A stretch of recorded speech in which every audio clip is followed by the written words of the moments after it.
శనిదేవుడు మరియు హనుమంతుని కథ. శనివారం అనగానే మనకు ముందుగా గుర్తుకు వచ్చేది హనుమంతుడు. శనివారం రోజున హనుమంతుడిని పూజించడం వెనుక ఒక గొప్ప పౌరాణిక కథ ఉంది. అదే శనిదేవుడి మరియు హనుమంతుని మధ్య జరిగిన ఒక ఆసక్తికరమైన సంఘటన. రామాయణ యుద్ధం ముగిసిన తర్వాత ఒకరోజు హనుమంతుడు ప్రశాంతంగా కూర్చొని తన ఆరాధ్య దైవమైన శ్రీరాముని ధ్యానంలో మునిగిపోతాడు.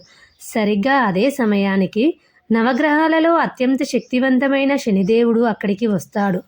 ఆయన హనుమంతునితో, నీకు ఏలినాటి శని ప్రారంభం కాబోతుంది.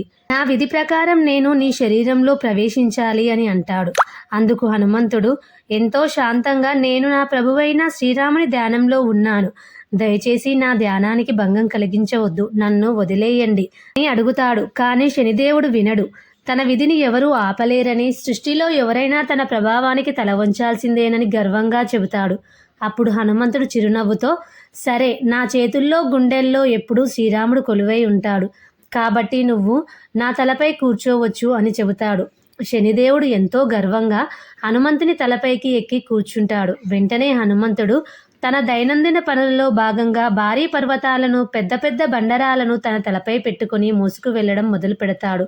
ఆ పర్వతాల బరువుకి, బండరాల దెబ్బలకి తలపై శనిదేవుడు తట్టుకోలేకపోతాడు. ఆయన శరీరమంతా నలిగిపోయి నొప్పితో విలవిల్లాడిపోతాడు. శనిదేవునికి నరకం అంటే ఏమిటో కళ్ళకు కట్టినట్లుగా కనిపిస్తుంది. చివరికి ఆ నొప్పిని భరించలేక శనిదేవుడు హనుమంతుడిని క్షమించమని ప్రార్థిస్తాడు.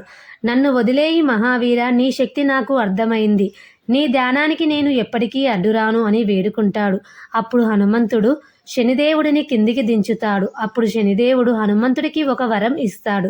ఎవరైతే నిన్ను భక్తితో పూజిస్తారో మరియు శ్రీరామనామం జపిస్తారో వారిపై నా ప్రతికూల ప్రభావం ఎప్పటికీ ఉండదు అని మాటిస్తాడు. అందుకే శనివారం నాడు హనుమంతుడిని దర్శించుకుంటే శని దోషాలు తొలగిపోతాయని భక్తుల ప్రగాఢ నమ్మకం. జై హనుమాన్, జై శ్రీరామ్. ఈ వీడియోని షేర్ చేయండి. జై హనుమాన్కి ఒక లైక్ చేయండి. శనిదేవుని కృప కోసం ఓం శనిదేవాయ నమః అని కామెంట్ చేయండి. మరిన్ని మంచి భక్తి వీడియోల కోసం ఈ ఛానల్ని సబ్స్క్రైబ్ చేసుకోండి. Thank you for watching.